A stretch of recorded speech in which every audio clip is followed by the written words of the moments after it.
Cool.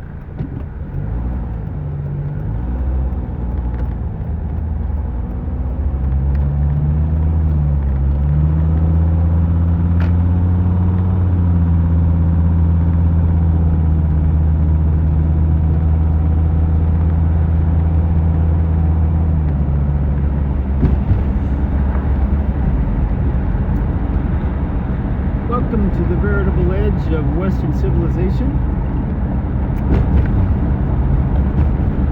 I am your host, David Alexander English.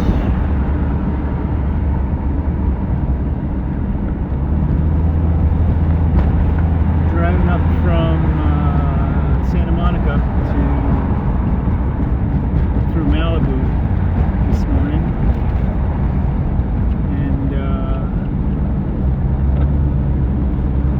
Had a couple of things happen that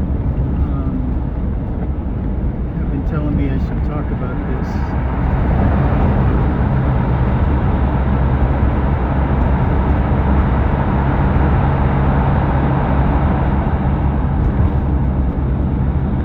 So I'm gonna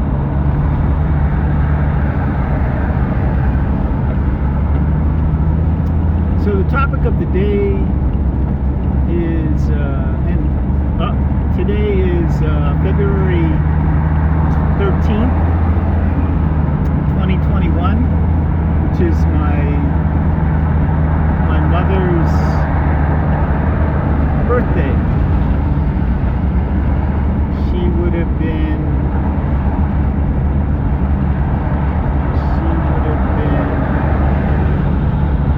93.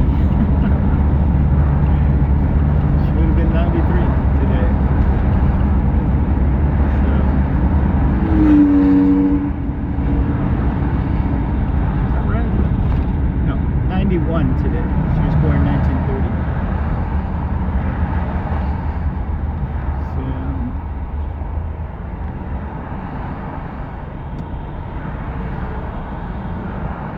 So the topic of the day is forgiveness. And the reason why we're on this topic is a very bizarre synchronicity that happened a couple of days ago. Synchronicity, coincidence, weirdness, call it whatever you want. But this was a really strange one. So, if you look at my teeth, aside from the grape I just ate, you can see that there's a couple of them are cracked. And how that happened was on August 8th, 2019, I had wheeled my stuff out to the boardwalk at 9 o'clock like you're supposed to save a space. And then I went out to the beach for a couple of hours and stood on my head and all that kind of stuff like I do. And I came back.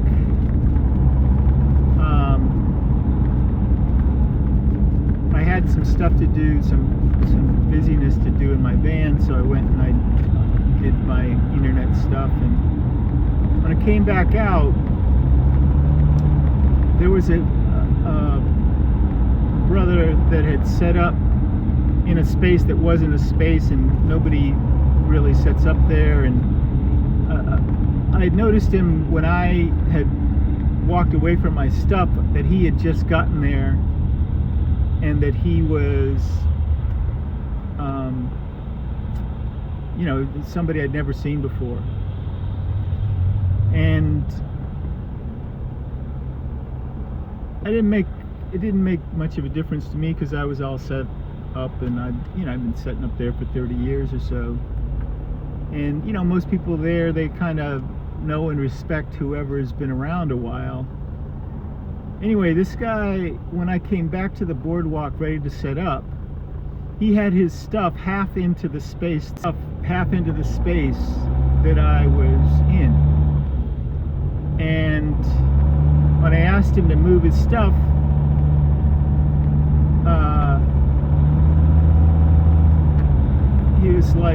basically no. And when I went to move his stuff, he punched me in the face. And then he called the police saying that he felt threatened. And this guy had, about 2 inches on me and about 50 pounds more than I did. And I was definitely surprised by the whole situation. And certainly surprised by the fact that this guy hit me in the face. And then, my nose started bleeding and everything like that. And rather than get into 30 years of stuff on the boardwalk, being on the boardwalk, it taught me that when you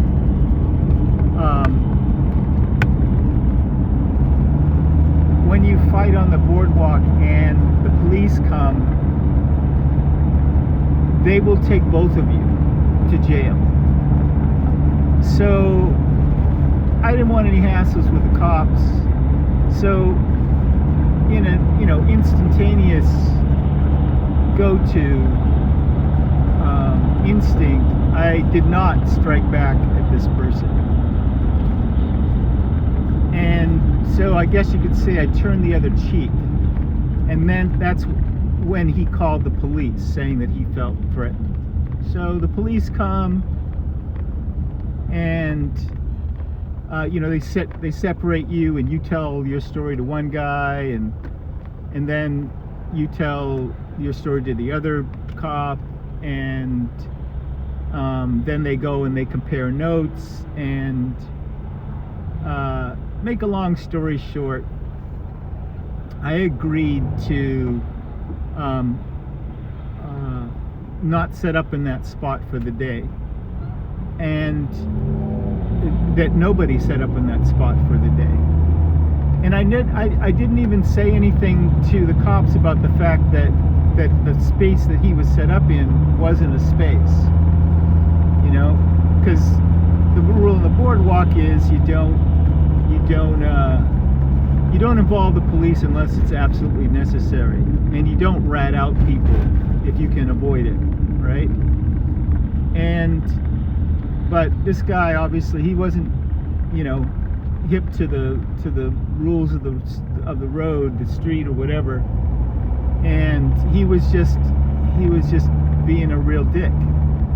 And it became pretty obvious to the police that he was being a real dick, and that he was the cause of this whole problem. And I finally got my nose to stop bleeding, and I moved down the boardwalk out of the way and tried to, have my day and make my money and all this, and just, put it behind me. Towards the end of the day, the guy came to my booth and started giving me a hassle. And I was like, I'm not listening to this. Let's just go to the police, and you can tell what you have to say to them, So I just started walking to the police substation. The guy just kept kind of talking behind me and everything. I was just like, I don't care. I'm not going to listen. I'm not going to stand here and be berated by anybody, And so I got almost all the way to the police station. I noticed he wasn't behind. He'd stopped following me. So I went back to my booth and went on with my business. So it's interesting because I had 4 chances that through this interaction to turn the other cheek. I kept turning the other cheek, and this guy just kept coming, And what ended up happening is he literally came back about an hour later, just before he was about to leave, to give me some more grief. And I did the same thing. I just walked away and walked towards the police station, and eventually he stopped. He got in his car and he drove off. A couple weeks later, I thought I saw him in the supermarket parking lot. We did kind of an eyeball thing, whatever. All right.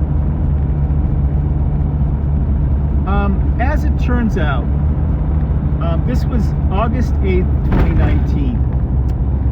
And because of this getting punched in the face thing, I had to go.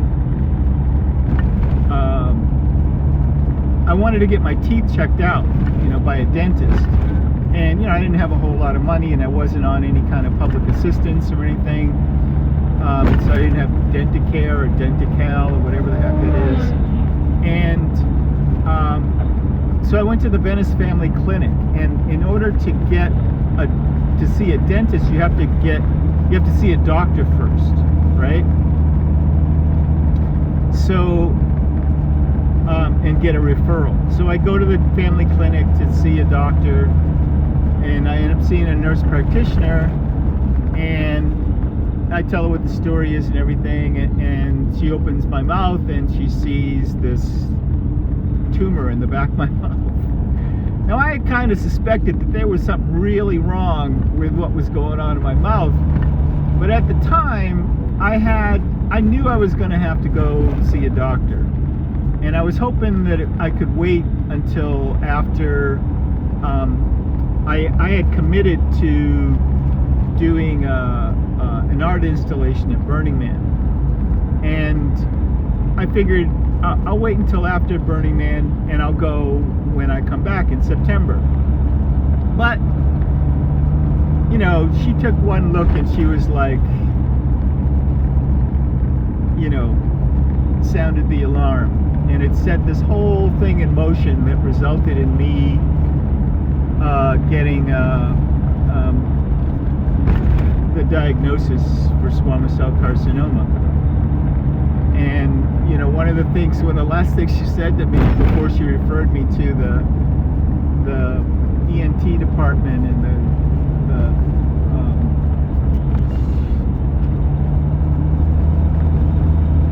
down in Harbor, UCLA, was I know this sounds really strange, but I'm really actually glad you got punched in the face, because if you had, you probably wouldn't have gotten here in time to get this taken care of, to get to start the ball rolling. And so that happened, and this whole past year has been what it's been. I keep messing with the phone because it keeps the screen keeps blacking out. So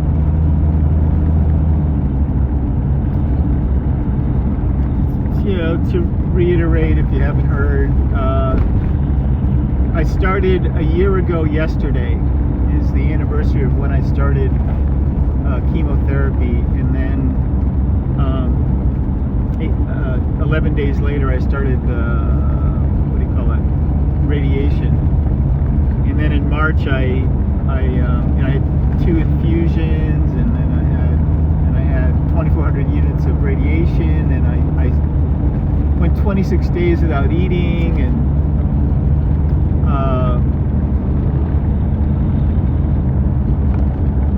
then it was I had to stop the radiation. I had to stop them from irradiating me because it didn't feel right. And to make a long story shorter, by June 10th I was declared cancer free, and in September I started learning how to fly paragliders, which is a fulfilling lifelong dream of mine, to learn how to fly. And by December 8th I passed the P2 certification, which means I can fly without any supervision. And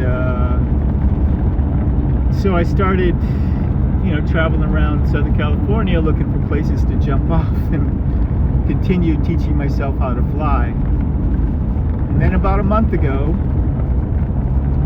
a lump showed up in the vicinity of where the the second cancer site was. And I monitored it for about 2 or 3 weeks, and then I contacted the doctor's office, and they scheduled an appointment for 2 weeks later, and that was last week. And I went and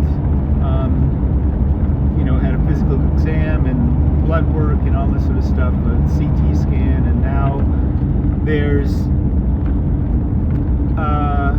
they'd confirmed that there's a mass there. 2 days ago I had a COVID test so that I could get a biopsy done next Wednesday, and then we'll probably be doing a PET scan to see if it's spread anywhere. So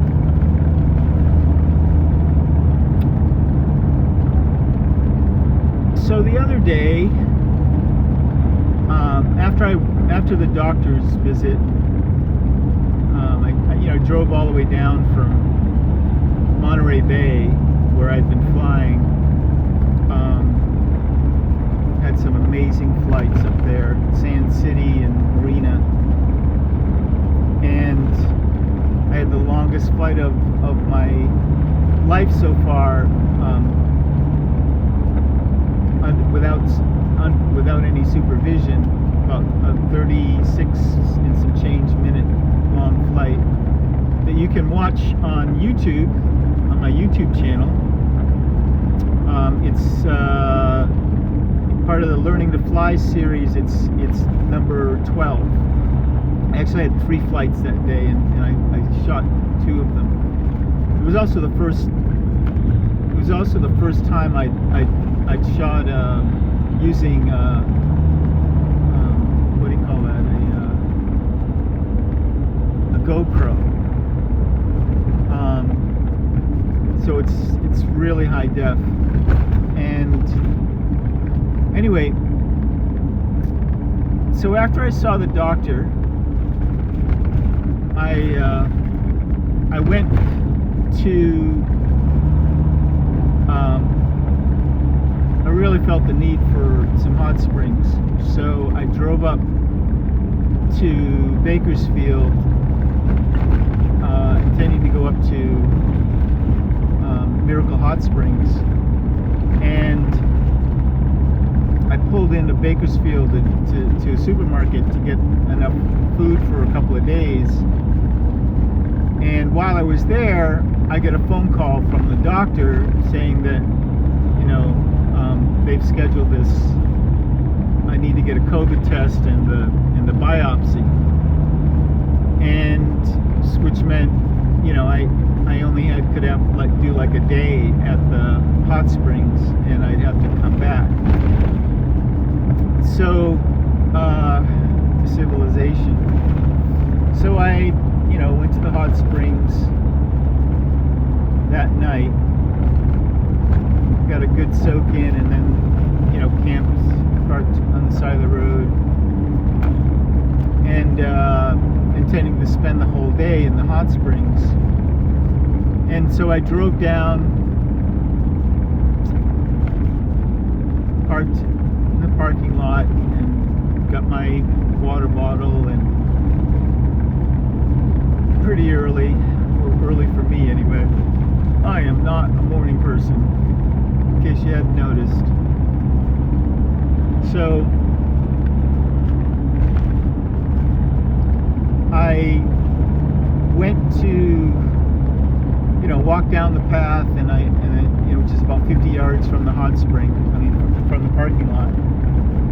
And I walk into the middle of the springs, the pools, and there's a pool that's wide open, and it's right next to the source.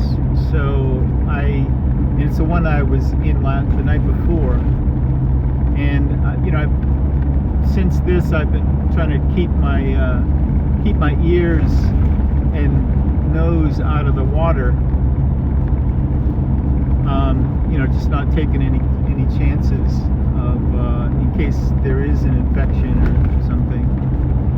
And and this is a really shallow pool, so it would have been ideal. And there was a brother that had just come up from the river and dunked in the really hot pool next to it. And as I'm undressing to get into this pool that doesn't have anybody in it, he jumps in front of me and gets in the pool. So I was like, whatever, I said good morning, and I went and went over to another pool. There was only one guy in it, and it's a really big pool. So I had, spent some time in there, and I felt like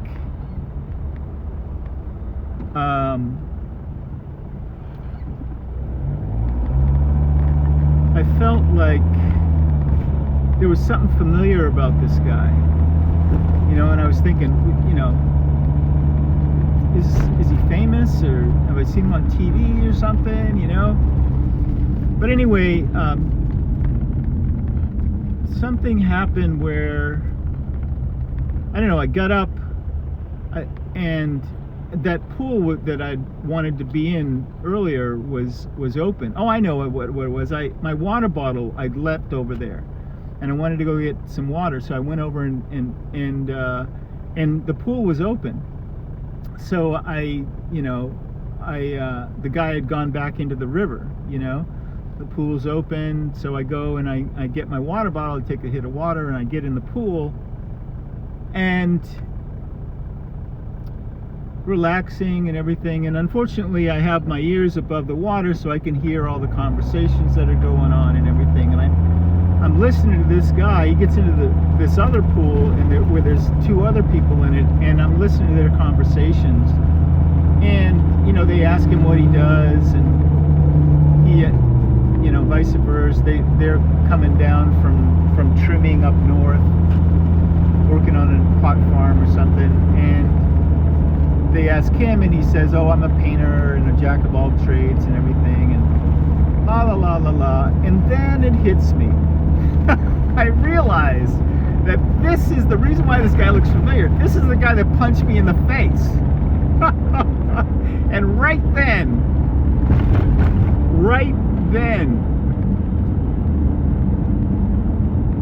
this word comes to me. I realize that I have an opportunity, right? I have a golden opportunity. So remember, 24 hours earlier, the doctor has told me that there's a mass, and we're going to start on this process of, confirming that the cancer is back and everything. And, frankly, I have other shit to worry about, be concerned about. I realized this word, like right as soon as it dawns on me who this guy is, the first word that formulates in my mind is forgiveness. That the golden opportunity I have here is to practice forgiveness. And it's not even forgiveness for this person, whatever, for him. It's me using the opportunity to forgive this person so that I don't have to carry any shit forward with this guy. You know what I mean? And so I just start immediately focusing on light and radiating light and forgiving this person and forgiving just radiating light to everybody in the place and the whole place, and sending it out to the world and sending it out to you, and and ever since then, there have been, whenever anybody comes to mind that I have any kind of residual energy with, for, whatever, if that word pops into my head, this is an opportunity for forgiveness. And I realized at the time, that probably the second or third thing I thought about was, after radiating out all this light, was that you know, we're in the middle of the Mercury retrograde period. I did the math in my head, and that we were literally in the middle point. I think it was the middle day of the Mercury retrograde period, and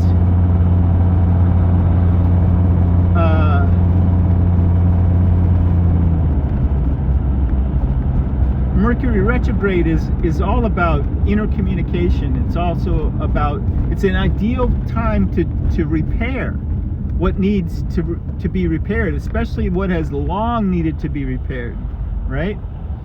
And I don't know anybody that can't benefit from being more forgiving in their life, right? Because energetically, what we don't forgive, we carry. And you know, how much do you want to carry forward, right? Like, and what is it doing for you? How is it serving you? How is it serving me? That's the main thing, right? And today, last night in my sleep, there were all these, it was a theme in all the dreams I was having. And in fact, in my sleep, something said, you need to shoot this video today talking about forgiveness. And specifically about, you know, what goes on energetically, and the energetic benefits of practicing forgiveness. You know, whenever, we hold on to stuff, in part because we sometimes like to identify ourselves by the things that we've held on to, or because it seems like it was something that was very painful. So the more painful it is, the more important it becomes to us, you know. And in the long run, when you leave this world, when any of us leave the world, we have to dissipate that energy that we've collected around, you know, collected like a magnet, without, you know, with metal shavings. All those metal shavings are the energy that we're collecting around an idea, especially, you know, ideas of harm, you know, what's been done to us, and where we feel like, you know, somebody did something to us, or, you know, we feel we have grievance.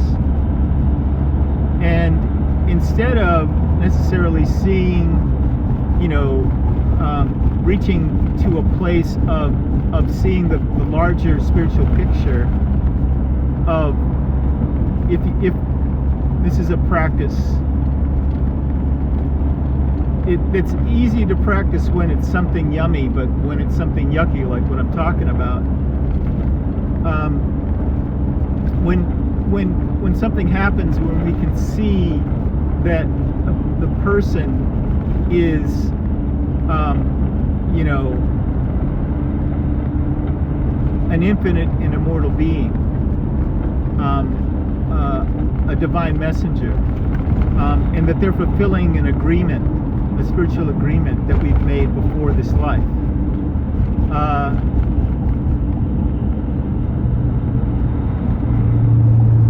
So they're on time, and they're doing, in a way, they're kind of doing us a favor.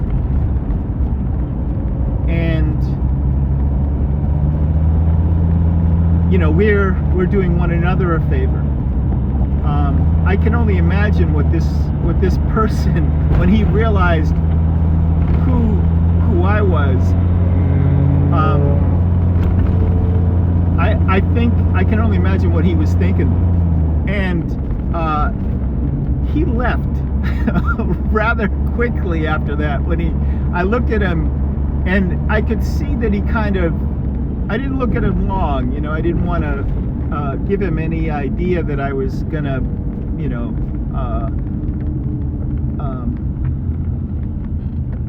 hold anything against him, really.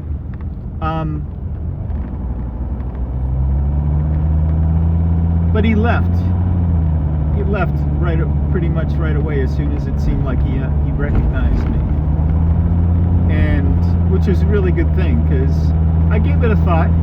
Should I just get up and leave? But then I was like, no. If you're really practicing forgiveness, this is the opportunity to let the energy fully dissipate. And don't ruin your day because somebody else is present who has a beef with you. And as a spiritual being, I have the power to continue to radiate light. Whenever that person's the idea of that person comes to mind, I can just, give it up to my higher self, and I can just choose to radiate love, send that person light.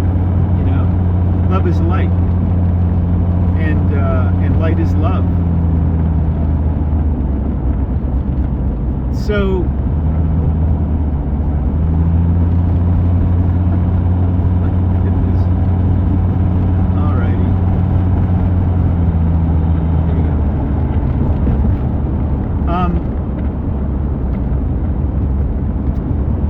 So, in my dreams last night, there were different dream scenarios unfolded that were essentially illustrating things that had actually happened, or energetic structures that were ripe for forgiveness. Opportunities for me to practice forgiveness in my sleep. And emphasizing this theme, because ever since I left the hot springs a couple of days ago, it keeps coming up. I mean, the things will come up, and I will immediately that word will come up: forgiveness. This is an opportunity for forgiveness, and that brings us back to cancer, right? It's always important whenever you're experiencing any sort of dis-ease, disharmony in your energetic field, is to understand, or seek to understand, or at least ask the question, what is the spiritual significance of this dis-ease? And, this is something that I've been taught through the years, through decades of my studies into healing, and especially ancient healing modalities. The first thing that the traditional healers ask is, what is spiritually going on here? What's the big picture? What does the soul need? What does the soul require in this scenario? Oh, hawk! Right overhead, right now. How about that? Do a little affirmation. So I went to the 99-cent store just now, right? And I bought, some fruit and seaweed and whatnot, and gave him my. I thought it was going to be around $7. I gave him my money, and she said, It's $7.77. I was like, are you kidding me? Are you kidding me? I mean, yesterday, I shot a video. I don't know if you've seen it or whatever, but I shot this video. Yesterday was the 2nd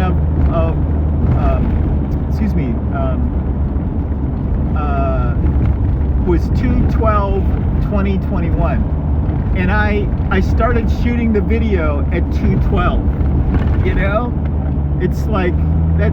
It just tells me that I'm on time. I'm on time, and that I'm threading the needle. That I'm where I'm supposed to be and doing what I'm supposed to be doing.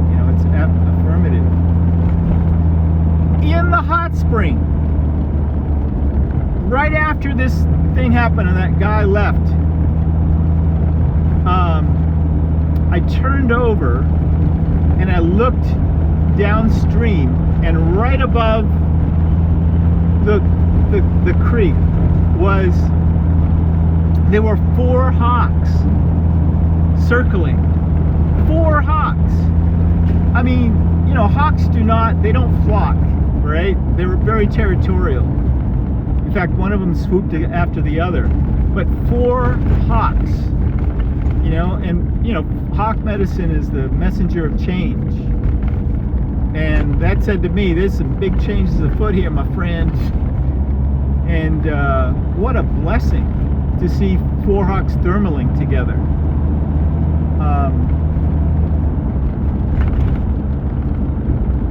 Yeah, so that was a big hawk too, man, I can tell you. So here we are, passing Point Magoo. I think I'm going to keep going. There's a spot out, way out, almost, it's in Ventura County actually, where I might be able to catch some, at least do some kiting today. Doesn't seem to be any wind here. I was having this idea that I might be able to take a sleigh ride off of Point Doom, but I think we'll save that. I've seen a hawk actually hover above Point Doom. Like there's this one place where there's when the wind is blowing right, where he can just hover. And I'm all about, I'm looking at a flag right here. This is Zuma Beach. Flags, there is absolutely no wind, so we're gonna keep going. It's really hot in here. So forgiveness and cancer. Cancer, the spiritual significance of cancer has a lot to do with holding on to old wounds. I'll say it again. The spiritual significance of cancer has a lot to do with holding on to old wounds and old energies. And I have an opportunity now to do even more deep cleaning in that regard. So, I mean, that's how I'm looking at it anyway. I did a lot last year, but this is, you know, there's always room for improvement, and I do not want to be held down or held back from making progress spiritually. And so I recognize that all thought forms are energetic structures. We can, you know, hold on to these energetic structures, or we can let them go. We can invest our belief in these energetic structures or not. And I think the fewer structures that we hold on to, the easier it is for us to move about the spiritual landscape. The fewer things we're invested in energetically, the easier it is for us to move about the spiritual landscape. Now that's not for everybody, because some people, their spiritual, their reason for being on Earth, their earthly mission, so to speak, is requires them to be invested in certain things that will hold them in a specific energetic matrix that enables them to complete their mission, right?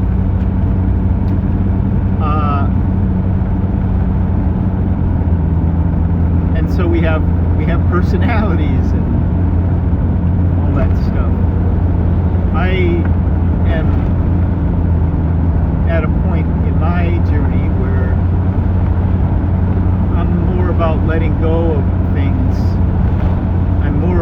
letting go of things than continuing to hold on to anything. And I guess I'm at the shedding point, and house cleaning, spiritual house cleaning. And so the reappearance of the cancer is a golden opportunity, as I see it, to practice the deeper healings and to share that with as many people as I can. So that's what's up. So hopefully there'll be more of this. I'll be able to spend more time sharing my thoughts and musings as I'm guided in the coming weeks and months. I said, in case you missed it, I'm not feeling like I'm leaving the world anytime soon, but who among us really knows? As these things can change in a heartbeat, more or less. And I am, I feel, aside from the fact that I got this lump in my neck again, I feel pretty healthy. And I'm going to continue my learning to fly. And my two main focuses for the rest of my life will be flying and disseminating my work. I've got a whole stack of, literally, it's almost as comes up to my chest, of all my paintings.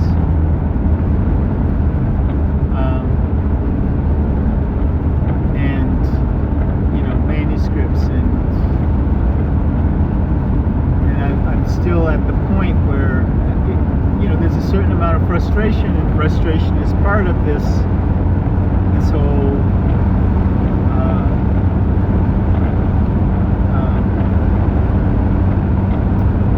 energetic matrix of dis-ease. I've experienced a lot of frustration in my life, especially around the work, creatively getting the work to the world. And there's this thing called rule number one. Rule number one is don't hurt yourself. Rule number two is always remember rule number one. Rule number three is, when in doubt, always refer back to rule number one.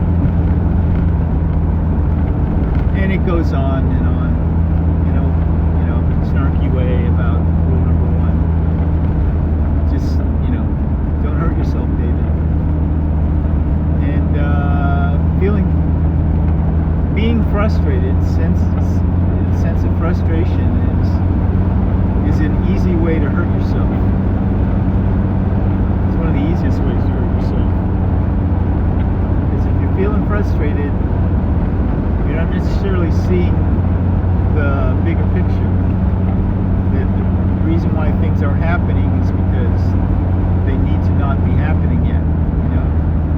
The reason why things are happening in a certain way is because if you add everything up like an equation, everything that's possible and everything that's present and all of it together, what you get is this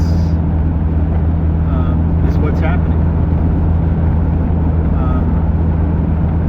And what's best in the spiritually. So I was talking to my sister yesterday, I think it was. Yeah, yesterday morning. We were talking about politics and everything, and the people that reading the news. There are a couple of things that all the people that have been arrested for storming the Capitol have in common, and one of those things is they were all under some sort of financial strain, and it's certain that they all felt a certain entitlement, and they felt a certain frustration at the way the world was, and they saw Donald Trump as their champion, and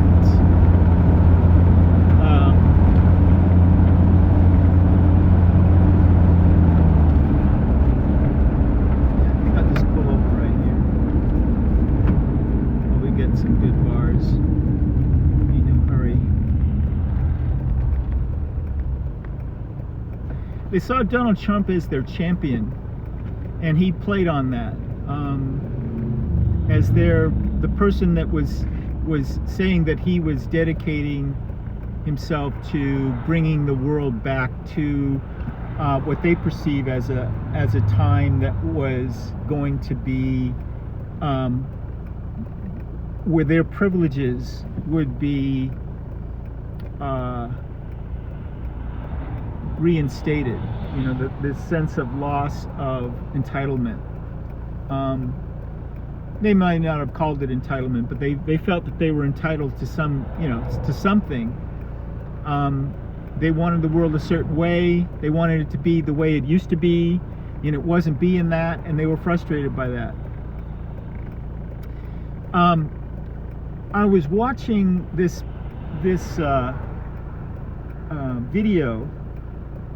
interview, lecture actually, given by Terence McKenna, and he was talking about this experience he had in Pakistan back in the 70s, 80s. He was driving around the capital of Pakistan, and they have these little I guess they're called tuk-tuks. It's a motorcycle with like a rickshaw on the back, and he'd asked the rickshaw driver if he could knew where to get some hash, and so they were driving all over town trying to find this, and in the process of trying to score some hash in Pakistan, he they got really tight with the tuk-tuk driver, and in the course of the conversation, the tuk-tuk driver dropped some knowledge. He said, we here in Pakistan, we understand what's wrong with the world, and we have the solution. And McKenna was like, really? What do you think what's wrong with the world, and what is the solution? And the tuk-tuk driver said very simply, he said, the problem with the world is progress, and the solution is to go back to a time when there is to stop progress, right? That was his solution to the world, is to stop progress, right? And that sounds ludicrous to us, because we live in a society, we live in a country here in the United States, in the West, that is totally dedicated to the idea of progress, right? And what is progress? Progress is the idea that tomorrow is going to be better than today, that the future is, that we're trying to get to a future that's going to work for us, right? And when I listened to that, I was like, it's like it was a moment of revelation, and that's why I'm sharing it, because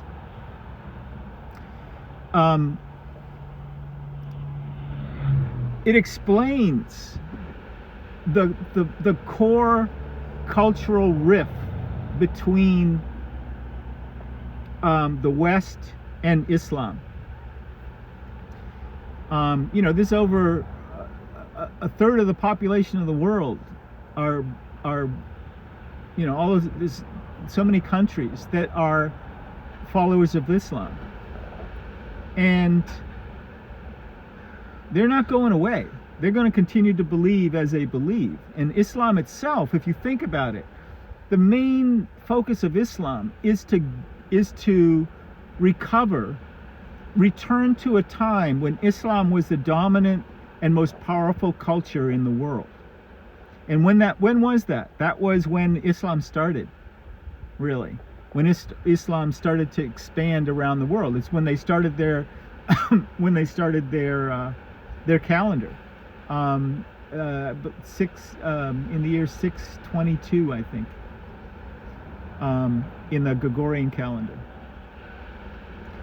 And so it's no wonder that we sent all these troops to Afghanistan and Iraq, and they had such a hard time working with the Afghanis and the Pakistanis and the tribal peoples, and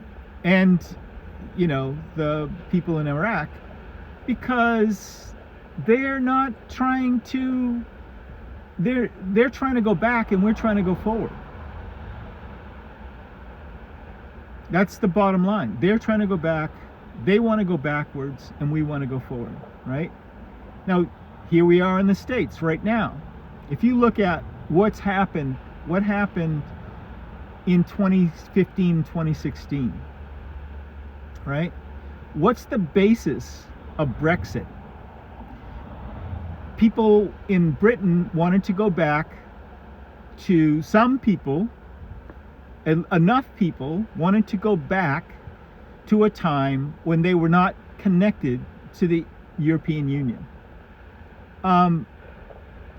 Around that same time, you had all of these dictators, you have and authoritarians, Donald Trump, Vladimir Putin, Erdogan in Turkey, Duarte in, I think I'm not saying his name right, probably, in the Philippines. You just go, what's his name? Netanyahu in Israel. What they all have in common is they're offering the idea of a return to security, a return to a previous time of perceived prosperity for a specific percentage of their population, and the rest of their population they don't care about. The people that aren't supportive of them, they don't care about, because the reason they don't care about them, because they're not their supporters, and they perceived as the problem, so what we have in the present in the United States right now, even over the past 5 years, we've had a minority ruling over a majority. You don't have the majority of the population wanting to go backwards. You have the majority of the population wanting to go forward, wanting to go, that's why there's this whole thing about the progressives, progressive movement. And in the media, there's all this stuff about, those that were in the center are now, that like the Democratic Party is moving more being pulled to the left, is how they put it, being pulled to the progressives. And I think all of that just sort of, it misses the essence of it, the essence of the argument, which is basically this: in the West, we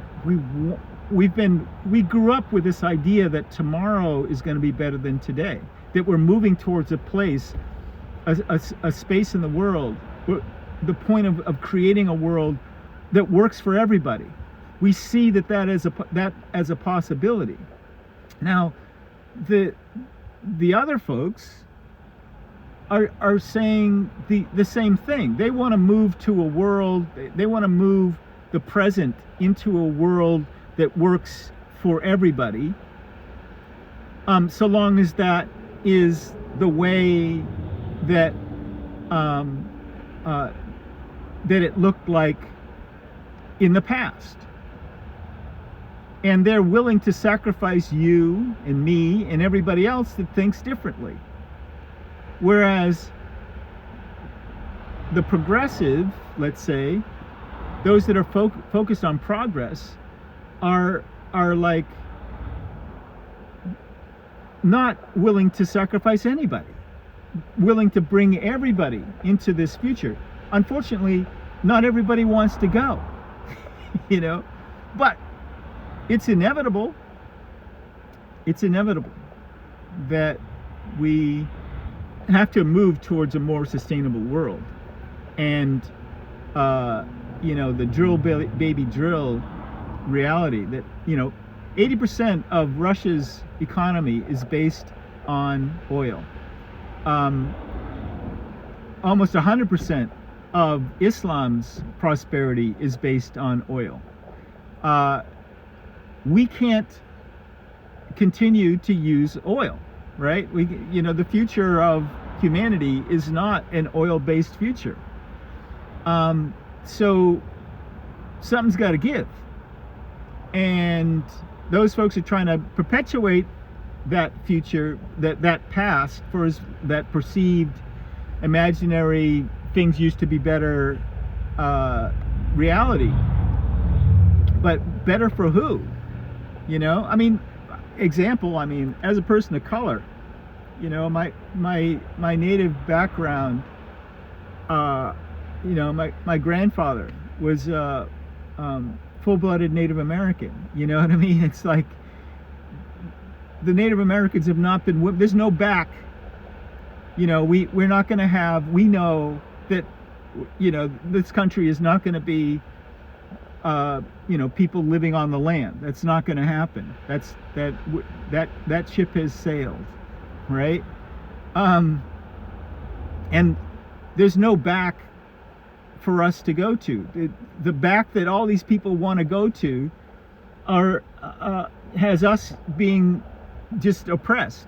You know, it wasn't until 1975 that Native Americans, it was illegal for Native Americans to do a sweat lodge. I was a senior in high school in 1975. You know, so for 100 years, the federal government enforced the illegality of doing a sweat lodge. You know, is that the back you want to go to? I mean, you know, never mind. You know, people talk about, you know, they want to, they look at the past. They look at the past. Like they're watching a movie. You know, they see a movie on TV and they think, oh, wouldn't it be great to live then? And all I think about the past is, what was it like for African Americans? What was it like for my mother's, for my grandmother and my great-grandmother and my great-great-grandmother? What was it like for those folks? You know? My great-great-grandmother was a domestic servant. You know, here's the thing. I come from a long line on both sides of people of mixed race. I can trace my lineage on my father's side. I can trace, you know, I mean, my last name is English. How far back you want to go, right? But the Native American side of my father is, you know, how far back does that go? You know, 10,000, 20,000, 30,000 years. The African on both parents' sides, You know, how far back does that go? It goes all the way back to the first people. You know what I mean? It's like there's no back to go to. The ancestors don't want us to go back. Life was not good. It was not yummy. It was hard, right? Would you want to live in a world without penicillin, right? Without antibiotics? Really? Really? As a person who, you know, when I was supposed to be entering 7th grade, I almost lost my arm to an infection. I was in a hospital for 4 days with an IV full of antibiotics trying to save my arm, and luckily I was able to save it. They were talking about amputating it. You know, without antibiotics, I'd have some grievances. You know. So anyway, there's no, obviously for me, there's no going back. There's no back to go back to. But it's important for us to understand what the grievances are of those folks and what the motivations are of those folks who support somebody like Donald Trump. You know, what they thought that, you know, because 74 million people voted for that guy, even after babies in cages. And while that is unconscionable to me, I've got to understand it, because these folks, you know, chances are when I'm standing in the line at the post office or the supermarket, you know, there's a pretty good chance that the person behind me or the person in front of me is one of the people that voted for him. You know, when I drive cross country, you know, the chances are that both people, front and back, front and behind me, voted for Donald Trump. You know, because the middle part of this country is still red. And what does that mean? You know, well, the middle part of the country is, you know, that's where are all the people growing food. You know, they're not really interested in, you know, taking it forward. They're interested in, you know, only if it helps them grow more food and make more money at growing food. That's all they care about, you know. And not all they care about, but you get my general gist. It's important to understand what people's motivations are, basically. Because we obviously, if there's anything that the Donald Trump presidency has taught us, it's shown us what the wound in our body politic is, you know, and hopefully it's not a cancer. So we've got a lot of forgiving to do, back to the theme of the day. And that said, I think I've talked enough. So once again, we'll do my favorite part here. Get this out of here, because I think my phone's about to die. Get some power into that. No, I guess not. Here we go.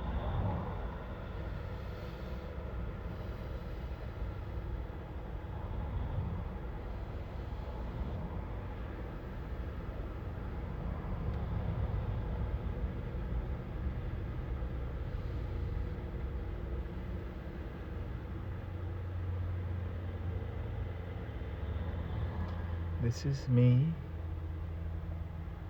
beaming love at you. Oh, wonderful. All right, so that's all you get for now. Love you. Bye.